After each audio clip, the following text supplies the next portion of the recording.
దేవుని నామమున స్తోత్రం. మీకు అందరికీ మరొకసారి వందనాలు చెల్లించుకుంటున్నాను.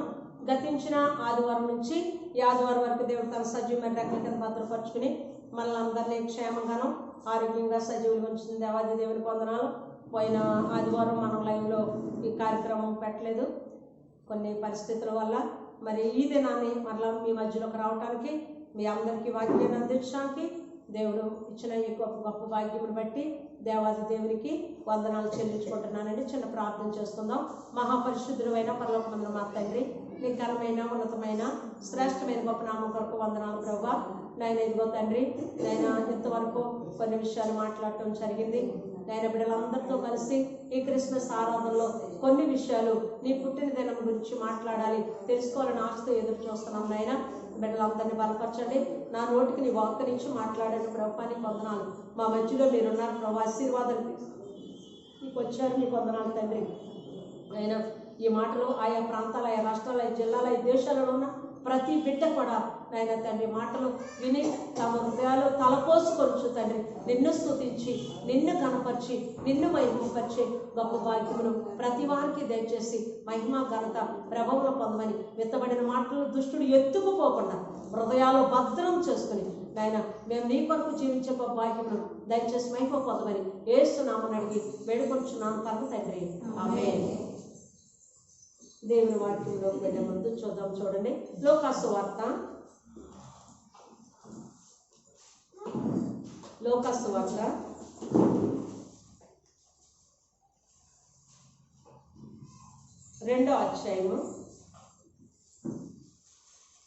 అధ్యాయము మరి మొదటి నుంచి కొన్ని విషయాలు మీకు క్లుప్తంగా మరి చెప్పాలనే ఆశతో నేను ఎదురు చూస్తున్నాను. మీకు అందరికీ కూడా తెలుసున్న విషయం, అనేక సంవత్సరాల నుంచి క్రీస్తు జననం గురించి మీరందరూ తెలుసుకుంటూ ఉన్నారు, మనకు అందరికీ తెలుసు. కానీ ఏ క్షణంలో దేవుడు మనతో మాట్లాడతారో ఆ వాక్యం ద్వారా మన హృదయాల్లో ఈ మాటలు భద్రం చేసుకోవాలని ప్రభు పేరిట మీకు మనం చేస్తూ ఉన్నానండి. ఇక్కడ ఆ దినములలో సర్వలోకమునకు ప్రజాసంఖ్య వ్రాయవలనని కైసరు ఐగుస్తు వలన ఆజ్ఞాయనం.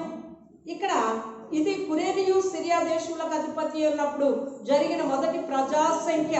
అందరూ ఆ సంఖ్యలో వ్రాయబడుటకు తమ తమ పట్టణములకు వెళ్ళిరి. యోసేపు దావీదు వంశంలోను గోత్రంలోను పుట్టినవాడు కనుక తనకు భార్యగా ప్రదానం చేయబడి గర్భవతి ఉండిన మరియతో కూడా ఆ సంఖ్యలో వ్రాయబడుటకు గలిలయలోని నజరేతు నుండి యూదయలోని బెత్లెహేమబడిన దావీదు ఊరికి వెళ్ళాను.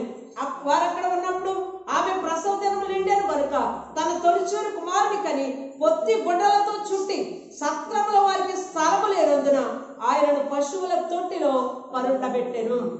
ఇక్కడ యేసు ప్రభు వారు మరి ఆయన లేఖనాలు నెరవేర్చుట ప్రకారం, లేఖనాలంటే ప్రవక్తలు ప్రవచించారు ఏమని, ఎలగా మనకు శిశువు పుట్టును, కుమారుడు అనుగ్రహింపబడును, ఆయన భుజం మీద రాజ్యభారం ఉంది, ఆశ్చర్యకరుడు, ఆలోచనకర్త, బలవంతుడైన దేవుడు, నిత్యుడగు తండ్రి, సమాధానానికి అధిపతి అని ఆయన మరి ప్రవక్తలు ప్రవచించారు. ప్రవక్తలు ప్రవచించిన ప్రకారంగా మరి ఈ యొక్క జనన విధం జరగటము జరిగింది. ఎక్కడ ఆ యొక్క కాలంలో, ఆ దినములలో, ఎప్పుడు యేసు ప్రభు వారు పుట్టిన ఆ దినములలో మరియ కన్య అయిన మరియ పవిత్రముగా కనిపించడం, దేవుని దృష్టికి అనుకూలంగా ఉండటం వల్ల మరి ఆమె గర్భం ధరించడానికి దేవుని కృప వలన ఆమె గర్భం ధరించడం జరిగింది. ఆ విధంగా మరి యోసేపునకు ప్రదానం చేయబడిన మరియను చేర్చుకొనటానికి యోసేపు భయపడినప్పుడు దూత చెప్తుంది, నీవు మరి ఆమెను చేర్చుకొనటకు నువ్వు భయపడకు, ఎందుకంటే ఆమె గర్భం ధరించింది పరిశుద్ధాత్మ వలన కలిగినది, పుట్టబోయే శిశువు పరిశుద్ధుడు అని చెప్పి నువ్వు వెంటనే ఆమెను చేర్చుకో అని చెప్పారు.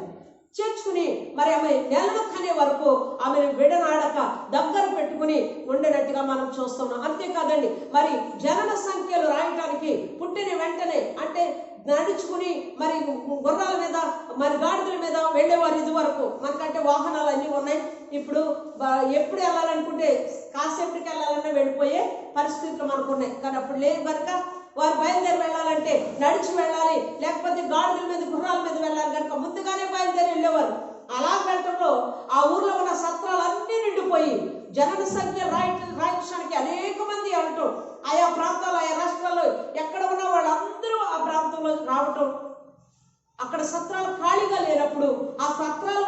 పశువులకి గడ్డి వేసుకుని మరి కొన్ని సాలల కింద ఉన్న స్థలంలో, ఆ సత్రంలో స్థలం లేనప్పుడు ఆ పశువుల తోటి దగ్గర మరి ఆయన జననం జరిగినట్టుగా మనము చూస్తూ ఉన్నామండి. ఇప్పుడు చూడండి, మనకి నెలాఖరు వచ్చింది, జనన సంఖ్యలు రాస్తారు. ఎక్కడున్నా వచ్చి మీ ఊర్లో మరి రికార్డులు రాయించుకోమన్నారు అనుకోండి, హైదరాబాద్ కాదు ఎక్కడున్న వాళ్ళైనా వచ్చేయండి. వచ్చిన వారు వాళ్ళకు ఉండటానికి వెళ్ళే, లేకపోతే ఎక్కడ ఉంటారు లాడ్జిల్లో, లేకపోతే ఆయా స్థలాల్లో ఉండటానికి ఉంటుంది. ఆ విధంగా జరిగింది అప్పుడు. అయితే ఆ సమయంలో ఆమె మరి పశువుల తొట్టులో మరి పరుండ పెట్టినప్పుడు క్రీస్తు జననం జరిగినట్టుగా మనం చూస్తున్నాం. అయితే ఆయన పుట్టినప్పుడు హేరోదు రాజు దగ్గరికి నక్షత్రం వెలిసింది. నక్షత్రం ద్వారా ఎవరు వచ్చారండి? జ్ఞానులు. పరిష్కారముగా తెలుసుకుని జ్ఞానులు వచ్చి, ఆ జ్ఞానులు ఆ హేరోదు రాజు ఇంటి దగ్గర దిగి ఆ రాత్రి అక్కడ ఉండి వారితో గడిపి, ఎక్కడ పుట్టాడు యేసు ప్రభు అని, వారి రాజాది రాజు ఎక్కడ పుట్టారు అని అడుగుతూ ఉంటే వాళ్ళు అంటున్నారు, నాకంటే వేరొక రాజు ఎక్కడ పుట్టాడు అని చెప్పి ప్రశ్నించి వాళ్ళని రహస్యముగా ఉండమని ఏం చేశాడు అని అంటే, వారిని వాళ్ళ యొక్క జ్ఞానులని పిలిచి ఆయన అడుగుతున్నాడు. చూడండి, ఇక్కడ 28వ వచనంలో ఉంది. 28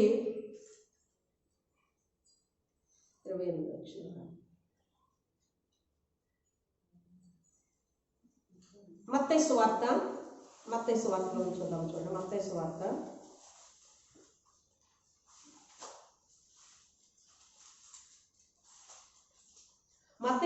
2వ అధ్యాయము. యూదా రాజైన హేరోదు దినములయందు యోదయ దేశపు బెత్లెహేములో యేసు పుట్టిన పిమ్మట ఇదిగో తూర్పు దేశపు జ్ఞానులు యెరూషలేమునకు వచ్చి, యూదుల రాజుగా పుట్టిన వాడు ఎక్కడున్నాడు? తూర్పు దిక్కున మేము ఆయన నక్షత్రమును చూచి ఆయన పూజింపవచ్చితమని చెప్పి. ఇక్కడ ఏం చెప్తున్నారండి? హేరోదు దినములలో యోదయ దేశపు బెత్లెహేములో యేసు పుట్టాడని తెలుసుకుని జ్ఞానులు ఆయన పుట్టినప్పుడు నక్షత్రం పుట్టడం, ఆ నక్షత్రమును కనుగొని దాని ద్వారా వచ్చారు. ఎవరింటికి వచ్చారండి? యోదయ దేశం బెత్లెహేమును ఏలుతున్న హేరోదు ఇంటి దగ్గరికి వచ్చినప్పుడు ఆ ఇంటిలోనికి వెళ్ళి జ్ఞానులు అడుగుతున్న ఒక ప్రశ్న అండి. ఏమని అడుగుతున్నారండి? యూదుల రాజుగా పుట్టిన వాడు ఎక్కడున్నాడు? యూదుల రాజుగా పుట్టిన వాడు ఎక్కడున్నాడు అని అడుగుతూ ఉంటే, ఆ రాజుకి గుండెలో, నేను యూదులకు రాజుని, నాకంటే వేరొక రాజు పుట్టాడు, ఎక్కడ పుట్టాడు, ఏంటి ఈ కలవరం, ఎక్కడ పుట్టాడు, జ్ఞానులే వచ్చారే, ఏం జరిగింది అని అంటే వాళ్ళు అంటున్నారు, అదిగో నక్షత్రం చూసి మేము వచ్చాం. ఎందుకంటే ఏదైనా గొప్ప వింత జరుగుతుందంటే జ్ఞానులకి తెలుస్తుందండి. మనం కూడా చాలా కొన్ని నక్షత్రాలు పుట్టినప్పుడు కొన్ని వాటిని బట్టి శాస్త్రజ్ఞులుగా ఉన్నవాళ్ళు ఇదిగో ఇదేదో జరుగుతుంది, అది జరుగుతుంది, ఇది జరుగుతుంది అని మనకు టీవీలో రకరకాలుగా చెప్తూ ఉంటారండి. అంటే జ్ఞానులు మరి వరదలు వస్తున్నాయి, తుఫాన్లు వస్తున్నాయి, ఎక్కడైనా పుట్టిందంటే పశ్చిమ గోదావరికి వస్తుంది, తూర్పు గోదావరికి వస్తుందని కొన్ని సూచనలు తెలియపరుస్తూ ఉంటారండి. ఈ జ్ఞానులు చేసే పని ఏంటంటే నక్షత్రాన్ని చూశారు. ఈ నక్షత్రంలో ఉన్న విలువ ఏంటంటే గొప్ప రాజు పుడతాడు. ఎవరు ఆ రాజు? ఎవరు యూదులకు రాజు పుడతాడని తెలుసుకున్న ఆ జ్ఞానులు ఏం చేశారంటే నక్షత్రం వెంబడించారండి. ఈ నక్షత్రం ఎక్కడికి వెళ్దాం అని చెప్పి వెంబడించినప్పుడు రాజు దగ్గరికి వచ్చింది. రాజు దగ్గర అడుగుతున్నారు, యూదుల రాజుగా పుట్టిన వాడు ఎక్కడున్నాడు? మేము ఆ నక్షత్రాన్ని చూసి వచ్చామంటే అతనిలో కలవరం వచ్చింది, భయం వచ్చింది, దిగులు చెందాడు, నాకంటే వేరొక రాజు పుట్టియా అని. వెంటనే అతను అంటున్నాడు, వారిని రహస్యం అని వాళ్ళ దగ్గర ఉన్న జ్ఞానులందరినీ తీసుకొచ్చి దగ్గర కూర్చోబెట్టి, ఏం జరుగుతుందో ఒకసారి పత్రికలు తీయండి, మీ దగ్గర ఉన్న కాగితాలు తీయండి, గ్రంథాలు విప్పండి అన్నప్పుడు ఇక్కడ చూడండి 4వ వచనం. కాబట్టి రాజు ప్రధాన యాజకులను ప్రజల్లో నుండి శాస్త్రులను అందరినీ సమకూర్చి క్రీస్తు ఎక్కడ పుట్టినని వారిని అడిగాను. అందుకు వారు యోదయ బెత్లెహేములోనే. ఏలయనగా యోదయ దేశం బెత్లెహేమా, నువ్వు యోధా ప్రధానులలో ఎంత మాత్రం అల్పమైన దారు కావు, ఇశ్రాయేలు నా ప్రజలను పరిపాలించే అధిపతి నీలో నుండి వచ్చునని ప్రవక్త ద్వారా వ్రాయబడి ఉన్నదని. హల్లెలూయా. చూసారండి ఏం చెప్తున్నారు? అక్కడ హేరోదు రాజు దగ్గర ఉన్న ఆ జ్ఞానులు వచ్చి వారి దగ్గర ఉన్న గ్రంథపు చుట్టలు విప్పి వారు చదువుతూ ఉన్నారు. యోదయ దేశం బెత్లెహేములోనే క్రీస్తు పుడతాడని ఇందులో రాస్తుంది అని చెప్పారు. అని చెప్పిన వెంటనే అతనిలో కలవరం, నాకంటే వేరొక రాజు పుట్టాడు. ఈయన మరి క్రీస్తు పుట్టును ఆయన రాజుగా మరి గుర్తిస్తున్నారని చెప్పి ఇక్కడ వ్రాయబడి ఉంది. వాళ్ళు చదువుతున్నారు, యోధా దేశపు బెత్లెహేమ, నువ్వు యోధా ప్రధానులు ఎంత మాత్రం అల్పమైన దాను కాదు, చిన్నదాను కాదు, నీలో ఈ గ్రామంలో చక్కగా మరి రాజాది రాజు పుట్టాడు, యోధులకు రాజు పుట్టాడని చెప్పి ఇక్కడ గ్రంథంలో రాయబడింది. మన ఇంట్లో నుంచి, మన గ్రామంలో నుంచి, మన పట్టణంలో నుంచి ఎవరైనా అధికారులు వేశారనుకోండి, ఒక కలెక్టర్ మన గ్రామం అనుకోండి, ఒక దైవజనులు మనకి ఏ పెద్ద పెద్దోడు మనం అనుకోండి, మనకి ఎంత గర్వం అండి కదా. ఎవరు అనుకుంటారు? మా ఊరు కడపళ్ళు అనుకుంటారు ముఖ్యమంత్రిని మహారాజు, కడప మంత్రి మహామంత్రి అనుకుంటారు, వాళ్ళ గ్రామం, అదొక గర్వం. ఇక్కడ యోధా దేశపు బెత్లెహేమ, నువ్వు యోధా ప్రధానులు ఎంత మాత్రమో అల్పమైన దాను కాదు, నువ్వు చిన్నదాను కాదు, ఇశ్రాయేలును పరిపాలించే అధిపతి నీలో నుండి వచ్చును అని ప్రవక్త ద్వారా వ్రాయబడి ఉన్నదని. అంతటి హేరోదు చూడండి, ఆ జ్ఞానులను రహస్యంగా పిలిచాడండి. ఆ జ్ఞానులను రహస్యంగా పిలిపించి ఏం చెప్తున్నాడంటే, మీరు వెళ్ళి ఆ రాజు ఎక్కడ పుట్టాడో తెలుసుకుని నాకు చిన్న కబురు చెప్పండి, నేను కూడా వచ్చి ఆయన పూజిస్తానని కపటోపాయముతో చెప్తూ ఉన్నాడని. ఎలా చెప్తున్నాడని? కపటంతో చెప్తున్నాడు. చెప్పినప్పుడు ఆ జ్ఞానులు చూడండి, మీరు వెళ్ళి ఆ శిశు విషయమై జాగ్రత్తగా విచారించి తెలుసుకొని కానీ నేను వచ్చి ఆయనను పూజించినట్లు నాకు వర్తమానం తెండి అని చెప్పి వారిని బెత్లెహేమునకు పంపించేశాడండి. వారు రాజు మాట విని బయలుదేరిచుండగా పోచుండగా ఇదిగో తూర్పు దేశమున వారు చూసిన నక్షత్రము ఆ శిశువు ఉండిన చోటి మీదుగా వచ్చి నిలుచు వరకు వారికి ముందుగా నడిచెను. చూడండి, నక్షత్రము అంటే దేవుని మార్గంలోకి ఎవరినైనా నడిపిస్తే వారు నక్షత్రాలు పోలి ఉంటారని చెప్తున్నాం. అంటే ఈ నక్షత్రము ఆ ముగ్గురిని ఆ దేశంలో ఎంతో మంది జ్ఞానులు ఉండొచ్చు, ఎంతో మంది వారితో పాటు ఉండొచ్చు, కానీ ఆ ముగ్గురిని దేవుడు ఏర్పాటు చేసినట్టు ఆ ముగ్గురు ఆ యొక్క నక్షత్రం వెంట వెళ్తున్నారు. రాజు ఇంటి నుంచి గుమ్మం దిగారు, నక్షత్రం బయలుదేరింది. మళ్ళీ ఆ నక్షత్రం కూడా వెళ్తున్నారు. ఇది ఎక్కడికి తీసుకెళ్తుందో వెళ్తున్నారు. వెళుతూ వెళుతూ ఎక్కడికి వెళ్ళిందండి? ఆ పశువుల మరి సాల దగ్గరికి వెళ్ళింది. వెళ్ళి అక్కడ ఆగింది. చూడండి, ఇక్కడ ఆయన చెప్తున్నాడు, ఇది వారు రాజు మాట విని బయలుదేరిపోచుండగా ఇదిగో తూర్పు దేశమున వారు చూసిన నక్షత్రము ఆ శిశువు ఉండిన చోటికి మీదుగా వచ్చి నిలిచి వరకు వారికి ముందుగా నడిచాను. అందుకే తూర్పు పడవలలో తూర్పునేమి ఎక్కువగా ప్రత్యేకిస్తారు కదండి. మనకి తూర్పుగా ఉన్న స్థలాన్ని ఎక్కువగా ప్రత్యేకిస్తారు. అది మన తూర్పు దేశం పుట్టింది ఎవరు? నక్షత్రం. ఎంత ప్రత్యేకంగా దీనికి చెప్పడానికి గల కారణం దీన్ని చూసుకుని చాలా మంది మరి పండితులు ఎక్కువగా వీటి గురించి కొన్ని విషయాలు కూడా మనకు చెప్తూ ఉంటారు. వారు నక్షత్రమును చూసి అత్యానందభరితులై, ఎవరిని చూసండి? నక్షత్రమును చూసి అత్యానందభరితులై లోపలికి వెళ్ళి ముందు నక్షత్రమును చూసి ఆనందపడుతున్నారు, సంతోషపడుతున్నారు. ఏమని? మాకు లోక రక్షకుని చూపించాం నక్షత్రమా, లోక రక్షకుని మాకు బయలుపరిచే నక్షత్రం అని నక్షత్రమును చూసి అత్యంత ఆనందంతో పొంగిపోయారు. మీరు కూడా పాప స్థితిలో వెళ్ళిపోతున్న వారిని మంచి స్థితిలోనికి తీసుకుని వచ్చారనుకోండి, రేపు వాళ్ళు మిమ్మల్ని బట్టి వాళ్ళు ఏం చేయాలి తెలుసా? ఏం చేస్తారండి?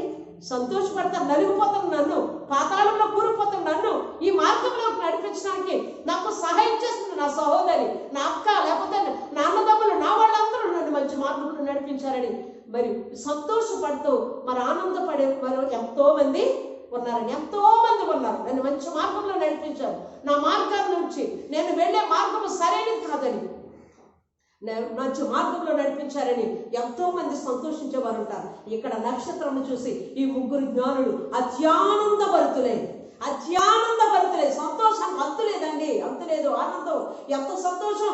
రాజాది రాజు, లోకరక్షకుడు, యూదులు రాజుగా పుట్టిన వాడిని మాకు చూపించావు నక్షత్రం అని చెప్పి నక్షత్రమును చూసి అత్యానందభరితులై ఇంటిలోనికి వచ్చి, వరుణ ఇంటిలోనికి అక్కడ ఉన్న స్థానానికి వచ్చి తల్లి అయిన మరియను ఆ శిశువుని చూసి సాగిలపడి ఆయనను పూజించి తమ పెట్టెను విప్పి, వాళ్ళు ఖాళీగా రాలేదండి, లోకరక్షకుడిని దర్శించడానికి వచ్చిన వారు ఖాళీ చేతులతో రాలేదు. ఎలా వచ్చారండి? వాళ్ళు బరువులు మోసుకుంటూ వచ్చారు. ఏమని వచ్చారు చూడండి, తమ పెట్టెలు విప్పి విశ్వాసంతో వచ్చారండి. మేము ఈ నక్షత్రం కూడా వెళ్ళి లోకరక్షకుడు మేము చూస్తాం, లోకరక్షకుడిని మేము కనుగొంటాం అని బయలుదేరి వచ్చారు. వారి విశ్వాసము తీసుకొచ్చింది నక్షత్రం, ప్రభు వారిని చూపించింది. వారు ఏం చేస్తున్నారండి, లోపలికి వచ్చి ఆయనని పూజించి తమ పెట్టెలు విప్పి బంగారమును సాంబ్రాణిని బోళమును కానుకలుగా దేవునికి సమర్పించారండి. హల్లెలూయా. చూడండి, వారు సమర్పణ జీవితము. ఎంత సమర్పణ అంటే వారు ఎంత దూరం నడిచి వచ్చారు, ఆ నక్షత్రం కూడా ఏ విధంగా వెళ్ళారు ప్రభు లోకరక్షకుడు కనుక్కోవటానికి. కనుక్కున్నారు.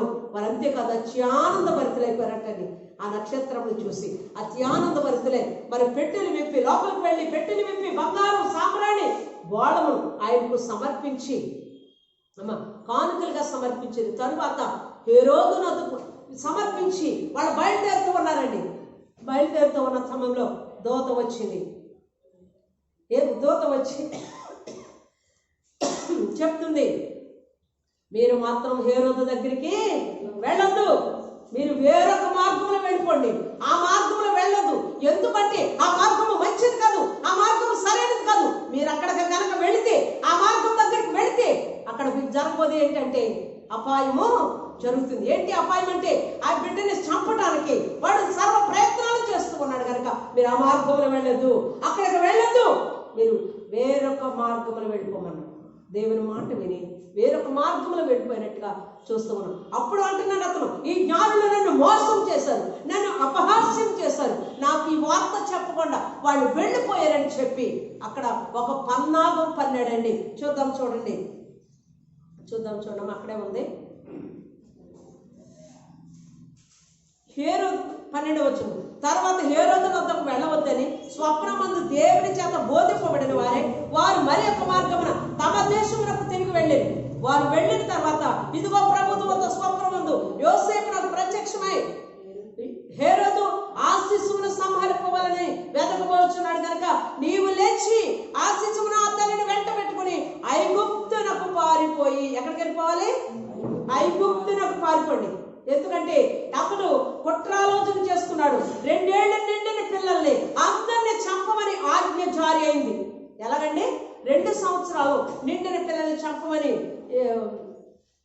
చూడండి 16వ వచనంలో ఉంది. ఆ జ్ఞానులు తన్ను అపహసించరని హేరోదు గ్రహించి బహు ఆగ్రహము తెచ్చుకొని తాను జ్ఞానుల వలన వివరముగా తెలుసుకునే కాలమును బట్టి, ఏ కాలంలో పుట్టింది నక్షత్రం, ఏ సమయానికి పుట్టింది, ఎన్ని గడియలకు పుట్టింది, ఏ టైం పుట్టింది, సమస్తాన్ని వివరంగా కనుక్కున్నాడండి. వాళ్ళు చెప్పిన కాలాన్ని బట్టి పరిస్థితులను బట్టి గ్రహించి, అంటే ఎంత కాలంలో ఉన్న ఈ లోపు ఉన్న పిల్లలందరినీ చంపేయమంటే ఇక్కడే కదా పుడతారని చెప్పింది. ఎక్కడ పుడతారని రాసుంది అమ్మా? బెత్లెహేములోనే పుడతారు అని రాసింది కదా. యోదాయ దేశం బెత్లెహేమా, బెత్లెహేములోనే క్రీస్తు పుడతాడని రాస్తుంది. కనుక ఈ బెత్లెహేము ఈ పరిసర ప్రాంతాల్లో ఉన్న పిల్లలందరినీ సంవత్సరం పుట్టినది మొదలుకొని 2 సంవత్సరాల లోపు అందరినీ చంపేమని ఆజ్ఞ ఇచ్చాడు. ఎంత భయంకరమైన పరిస్థితి! ఆయన పుట్టినప్పుడు ఆయన చంపటానికి, ఆయన ఎదిగి ఫలించి అందరినీ మంచి మార్గంలో పుట్టిన తర్వాత కూడా చంపటానికే ప్రయత్నము చేసి ఆయన చంపినట్టుగా మనం చూస్తున్నాం. ఆయన ఎందుకు పుట్టాడని చంపబడటానికే పుట్టాడు, లేఖనాలు నెరవేర్పు ప్రకారంగా. కనుక ఇక్కడ ఆయన చెప్తున్నాడు, ఆ జ్ఞానులు మరి 2 సంవత్సరాలు మొదలుకొని తక్కువ వయసు గల మగ పిల్లలందరినీ వధించారు. అందువలన రామాలు అంగల వరకు వినబడెను. అందరి కుటుంబాలు 2 సంవత్సరాల పిల్లలందరినీ కూడా సంహరించడం జరిగింది, చంపడం జరిగింది. కానీ ఆ చివర ఆ ప్రాంతాలు చుట్టుపక్కల ప్రాంతాల్లో ఉన్న వాళ్ళందరినీ చంపమంటారు కనుక నీవు ఇక్కడికి వద్దు, నువ్వు ఎక్కడికి తీసుకుపోవాలి? యేసుని ఐగుప్తులోకి తీసుకుపో. ఐగుప్తుకు రాడు, ఎందుకంటే బెత్లెహేములోనే పుడతాడని ఉంది. బెత్లెహేము వాళ్ళందరినీ చంపుతాడు కనుక నీవు ఐగుప్తుని యొక్క బిడ్డని శిశువుని తోడుకోమని మరి ఎవరికి ఆజ్ఞ ఇవ్వబడిందండి? యోసేపుకి చెప్పినప్పుడు ఆ తల్లిని మరి బిడ్డని తీసుకుని ఐగుప్తుకి వెళ్ళిపోయి దాక్కున్నట్టుగా మనం చూస్తూ ఉన్నాం. అంటే ఆయన అంటున్నాడు, ఆయన ఏమంటే నక్కలకు బొరియలను ఆకాశ పక్షులకు గూళ్ళు ఉన్నాయి కానీ మనుషు కుమారుడు తలవాల్చుకోవడానికి కొంచెం స్థలం కూడా లేదండి. చూడండి, ఆ దేశాలన్నీ ఎందుకు ఆయన పుట్టాడు అందంగా ఆనందంగా అందరిలో పెరగడానికి అవకాశం ఉందండి?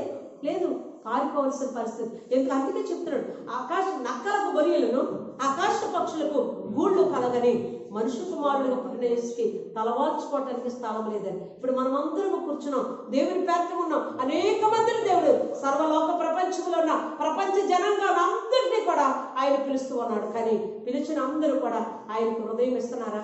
ఆయనకు ఆ ఇంట్లో చోటు ఇస్తున్నారా? హృదయం అనే తలుపునొద్ద నిలుచుండి నేను తడుచున్నాను, ఎవరైనా నా స్వామిని తలుపు తీస్తే వారితో నేను, నాతో వారు కలిసి భోజనం చేస్తారని దేవుని వాక్యంలో రాయబడి ఉంది. కనుక ఆయన చెప్తున్నాడు, మరి ఆ జ్ఞానులు నక్షత్రములు చూసి అత్యానందభరితులై నీవు ఒక ఆత్మను రక్షించి ప్రభు మార్గంలో నడిపించినట్లయితే, ఆ ఆత్మ నశించిపోకుండా దేవునిలో నడుచుకుంటూ ఉన్నట్లయితే, రేపు రక్షింపబడిన ఆత్మ ఎంతో సంతోషించే రోజు ప్రభు దగ్గరికి వెళ్ళే రోజు వస్తూ ఉంది. ఈ మాటలో చూడండి, జ్ఞానులు ఎంత వివరంగా నక్షత్రాలు పట్టుకుని లోకరక్షకుని చూడటానికి వచ్చారు. కానీ జ్ఞానులు కనుక నక్షత్రమును చూసి దాని కాల పరిష్కారాలు తెలుసుకునేవారు కనుక వారికి నక్షత్రమును చూశారు. మరి గొల్లలు ఏం చేశారండి? గొల్లలకి తెలుసా? గొల్లలు ఎదుగునంత నక్షత్రం పుట్టింది అనుకోండి, ఏం చెప్తారండి? అయ్యో ఎంత పుట్టింది, అంత పుట్టింది అని గొప్పలు వేసుకుంటారు, లేకపోతే ఏం చేసుకుంటూ ఉండిపోతారు. దాని గురించిన వివరం వారికి తెలియదు. కానీ అందుకే ఆ గొల్లల దగ్గరికి ఎవరండి? దేవుని చేత పంపబడిన దూత, గబ్రియల్ దూత వెళ్ళింది. వెళ్ళి చెప్తుంది గొల్లలతో, గొల్లలారా భయపడద్దు, ప్రజలందరికీ కలగబోవు మహా సంతోషకరమైన శుభవర్తమానం నేను మీ దగ్గరికి తీసుకొని వచ్చాను. ఏంటి ఆ శుభవర్తమానం? దావీదు పట్టణమందు నేడు రక్షకుడు నీ కొరకు పుట్టి అన్నాడు, ఈయన ప్రభువైన క్రీస్తు. దానికి ఇదేమి ఆనవాలు చెప్తున్నారండి. ఆయన దూత చెప్తుంది. ఎవరు ఏ పిల్లలు ఏ ఇంట్లోకి వెళ్ళిపోతారు చెప్పండి? ఏ ఇంట్లోకి వెళ్ళి ఏ పిల్లలు అనుకుంటారు వాళ్ళు? వీళ్ళైతే మరి ఆ యొక్క నక్షత్రం వచ్చి ఆ దినం కాగింది కనుక ఇక్కడ లోకరక్షకుడు ఉన్నాడు, ఈ జ్ఞానంతోనూ ఈ మరి వారికి ఉన్న జ్ఞానంతో వారు దేవుని జ్ఞానం పొందుకుని అక్కడికి వెళ్ళగలిగారు. కానీ వీళ్ళు ఎక్కడికి వెళ్తారు? అందుకే ఆనవాలు చెప్తుందండి దూత. ఏంటి ఆనవాలు? ఇదేది కానవాలు.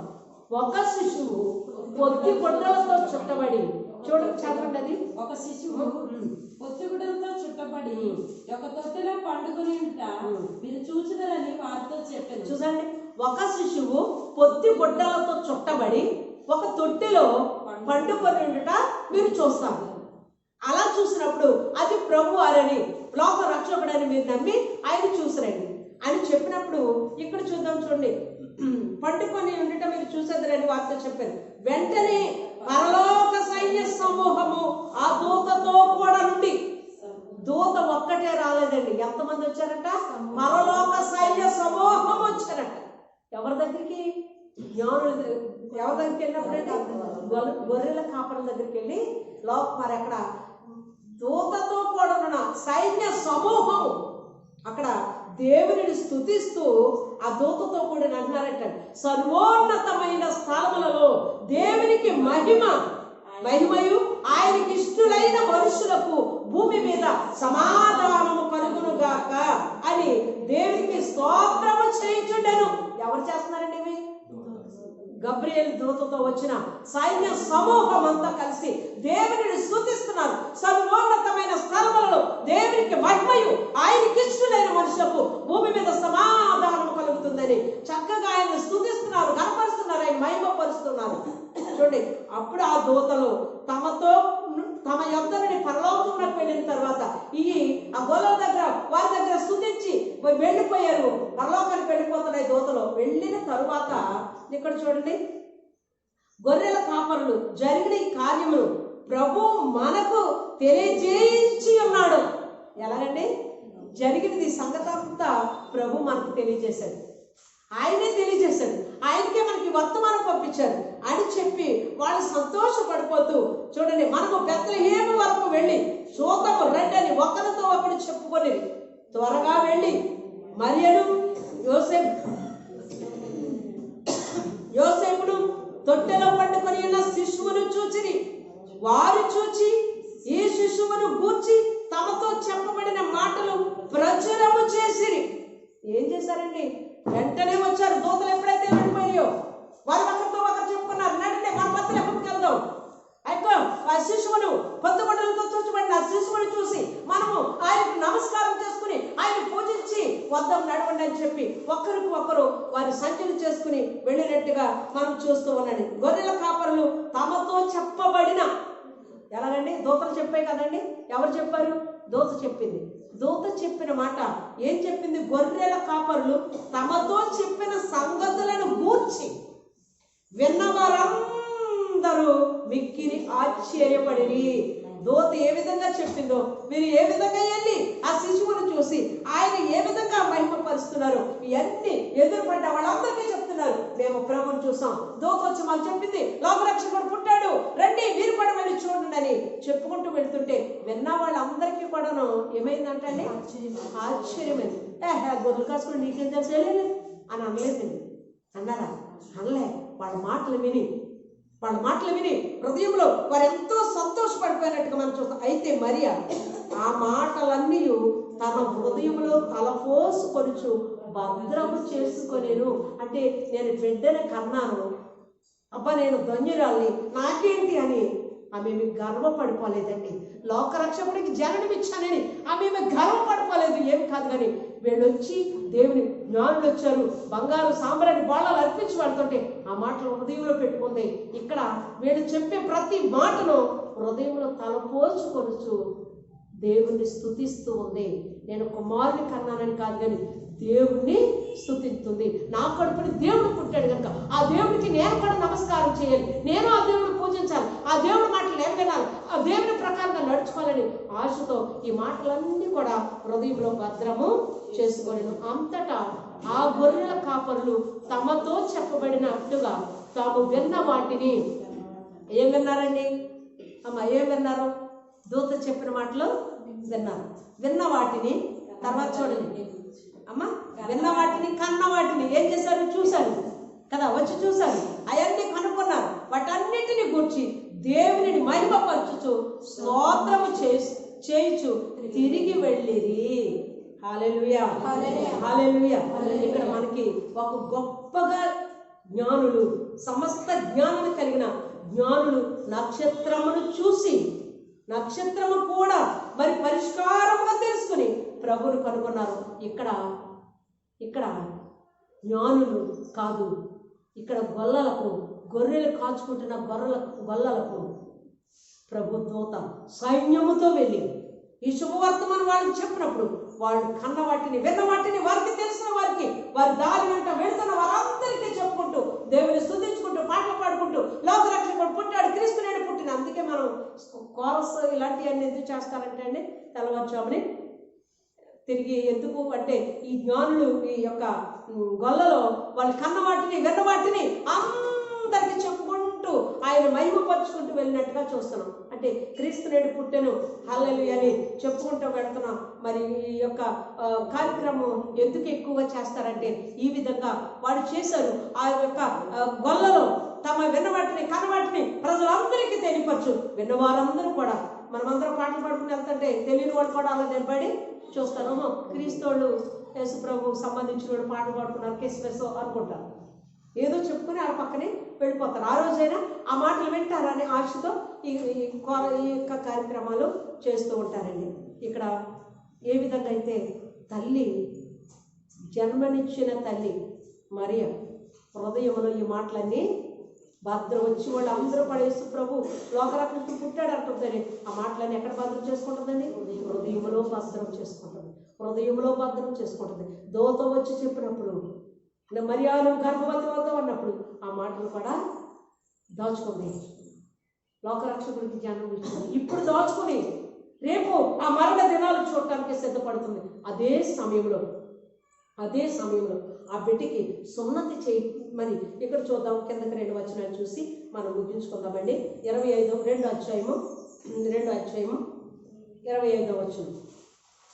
25వ వచనం. యెరూషలేమును నందు సిమియోను అనే ఒక మనుషుడు ఉండెను. అతడు నీతిమంతుడును భక్తిపరుడునైంది ఇశ్రాయేలు యొక్క ఆదరణ కొరకు కనిపెట్టువాడు. పరిశుద్ధాత్మ అతని మీద ఉండెను. అతడు ప్రభు యొక్క క్రీస్తును చూడక మునుపు మరణం పొందడని పరిశుద్ధాత్మ అతని చేత బయలుపరచబడి ఉండేది. అతని యొక్క నిరీక్షణ ఏంటంటే లోకరక్షకుడు పుడతాడు, ఆ లోకరక్షకుడు చూసిన తర్వాత నువ్వు చనిపోతావు. ఈ సిమియోను ప్రవక్తకి దేవుని పరిశుద్ధాత్మ చెప్పిన మాట ఏంటంటే, పరిశుద్ధాత్మ చెప్పిన మాట ఏంటి? సిమియోను, నువ్వు లోకరక్షకుడు పుడతాడు, ఆయన నువ్వు చూసిన తర్వాత చచ్చిపోతావు. అదే సమయంలో లోకరక్షకుడిగా పుట్టిన ఆ యొక్క క్రీస్తుని మరి అక్కడ మరి ధర్మశాస్త్రంలో రాయబడినట్టుగా పైన చెప్పబడిందండి. గొప్పల జతనైన 2 పావుర పిల్లని బలిగా అర్పించిన వారు ఆయన యెరూషలేమునకు తీసుకుని వచ్చారు. యెరూషలేము దేవాలయంలోకి మరి తీసుకుని వచ్చినప్పుడు అక్కడ ఎవరున్నారండి? సిమియోను ప్రవక్త ఉన్నాడు. ఆ ప్రవక్త ఏమని రాయబడి పరిశుద్ధాత్మ ఏం చెప్పింది ఆయనకి? ఏం చెప్పిందండి? లోకరక్షకుని చూసి నేను చనిపోతాను. ఈ బిడ్డని ఎప్పుడైతే తీసుకుని వెళ్ళారో, ఈ బిడ్డని ఎప్పుడైతే ప్రభు దగ్గరికి తీసుకుని వెళ్ళారో ఆయన అంటున్నాడు చూడండి, మరి అతడు ప్రభు యొక్క క్రీస్తును చూడక మునుపు మరణం పొందడని అతనికి పరిశుద్ధాత్మ చేత బయలుపరచబడి ఉండేను. ఆత్మవశుడే అతడు దేవాలయంలోకి వచ్చాను. అంతటి ధర్మశాస్త్ర పద్ధతి చొప్పున ఆయన విషయమై జరిగించినప్పుడు తల్లిదండ్రులు శిశువుని దేవాలయంలోకి తీసుకుని వచ్చినప్పుడు అతడు తన చేతుల్లో ఆయన ఎత్తుకొని దేవుని స్తుతిస్తూ ఇట్లన్నాడు. చూడండి, ప్రభువాన్ని తీసుకొచ్చారు. సిమియోను ప్రవక్త యేసు ప్రభువాన్ని చేతితో పట్టుకున్నారు. చేతితో పట్టుకుని ఆయన స్తుతిస్తున్నారండి. అమ్మ, దేవుని స్తుతిస్తున్నారు. ఏమని? నాదా, ఇప్పుడు నీ మాట చొప్పున సమాధానంతో నీ దాసుని పోనిచ్చుతున్నావు. ఇక నా పని అయిపోయింది, చూసిన తర్వాత మరణం అవుతావు అన్నావు కదా, ఇదిగో నాదా, నిన్ను నా చేతులతో నేను పట్టుకుని ఉన్నాను, ఇక నా పని అయిపోయింది. నాదా, ఇప్పుడు నీ మాట చొప్పున సమాధానంతో నీ దాసును పోనిచ్చున్నావు. అన్యజనులకు నిన్ను బయలుపరచుటకు వెలుగుగాను, నీ ప్రజలైన ఇశ్రాయేలుకు మహిమగాను, సకల ప్రజల ఎదుట సిద్ధపరిచిన నీ రక్షణ నేను కన్నులారా చూసి తిని. రక్షణ నేను చేతిలో పట్టుకున్నాను, రక్షకుడి చేతిలో పట్టుకున్నాను, నీ రక్షకుడు నేను కన్నులారా చూస్తున్నాను, ఇక నా పని అయిపోయింది. అదే సమయంలోనంటండి మరి మొన్న సిస్టర్ గారు చెప్పారు, అన్న అనే ఒక స్త్రీ ఆయనతో పాటు కనిపెట్టుకుని దేవాలయంలో చూస్తుంది. ఆమె కింద రాయబడి చూడండి, ఆషేరు గోత్రికు 36 వచ్చు. ఆషేరు గోత్రికురాలును పనియేలు కుమార్తెనైన అన్న అని ఒక ప్రవక్తని ఉండేను. ఆమె కన్యత్వము వదులుకొని పెనిమిటితో సంసారం చేసి బహుకాలము గడిచినదే. 84 సంవత్సరములు విధవరాలై ఉండి, ఎన్ని సంవత్సరాలు విధవరాలు ఉందంటే 84 సంవత్సరాలు విధవరాలై ఉండి దేవాలయం విడవక ఉపవాస ప్రార్థనలతో రేయింపగలు సేవ చేయించుండేది. ఆమె కూడా ఆ గడియలోనే లోపలికి వచ్చి దేవుని కొనియాడినట్టుగా మనం చూస్తున్నామండి. ఒక విధవరాలు 14 సంవత్సరాల పెరుగుతో సంసారం చేసింది. 84 సంవత్సరాల విధవరాలుగా ఉంది. ఎక్కడ ఉందండి? దేవుని సన్నిధిలో విధవరాలుగా ఉండి దేవుని సేవ చేస్తూ ఉపవాసాలతో ముసలాంటి 84 సంవత్సరాలు అంటే 14 సంవత్సరాలు, ఇంకా ఆమెకి 104 సంవత్సరాలు నిండి ఉండవచ్చు. ఆ వయసులో ఉపవాసాలతోనూ ప్రార్థనలతోనూ ఎడతెగక దేవుని స్తుతిస్తూ ఆయన లోక రక్షకుడు కొరకు కనిపెట్టుచుండిన వారిలో ఒక ప్రవక్తని కూడా ఉన్నట్టుగా మనము చూస్తూ ఉన్నామండి. చూడండి, మనము కొద్దిగా వయసు 50 వస్తేనే ఉపవాసాలు చేయలేము, కొద్ది బలహీనతకుంటేనే ఉపవాసాలు చేయలేం.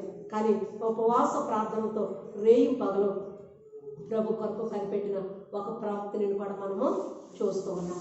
ఈ మాటలో ఎందుకు మనం వింటున్నాం, కానీ ఇవన్న మాటలు దుష్టులు ఎత్తుకుపోకూడదు. హృదయాల్లో భద్రం చేసుకుని లోకరక్షకుడుగా మీ కొరకు, నా కొరకు, మనందరి కొరకు మరి ఆయన పుట్టి ఉన్నాడు. పుట్టిన ఆ దేవాది దేవుడు మీ హృదయాలు ఎప్పుడు పుట్టాడు? మీరు బాప్తిసం తీసుకుని నేను పాపాన్ని విడిచిపెట్టి పైకి ఎప్పుడైతే వచ్చానో లోకరక్షకుడు మీలో పుట్టి ఉన్నాడు.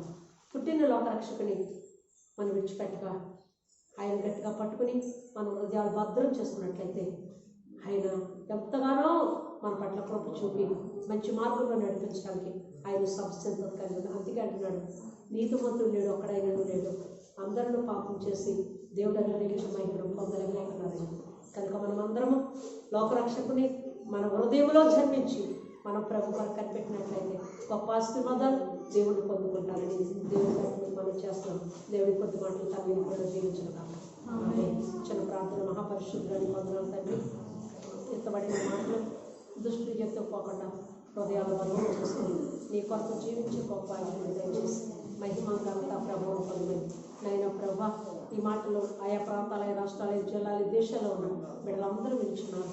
అయ్యా ఒక్కరైనా మారు మనసు పొందడానికి, ఒక్కరైనా ఈ మాటలు హృదయాలు భద్రం చేసుకోవడానికి ఏర్పాటు చేయమని నాయన ప్రభా నేను నీ పేట ప్రార్థిస్తున్నాను తండ్రి. ఈ ప్రార్థన జ్ఞాపనలు నీ పాద సన్నిధి చేర్చుకొని ప్రపంచమంతా ఉన్న కరోనా వైరస్ అవతారాలు మార్చి తిరుగులాడుతూ ఉందని ఎక్కడ వారు అక్కడే భయంకరమైన స్థితిలో మగ్గిపోతూ ఉన్నారయ్యా. అటువంటి దుర్దినాల్లో ఉన్నాం అయినా నీ కృపారెక్కల చాటున మమ్మల్ని అందరూ భద్రపరచుకోండి. విదేశాల్లో మా బిడ్డలతో ఉండండి.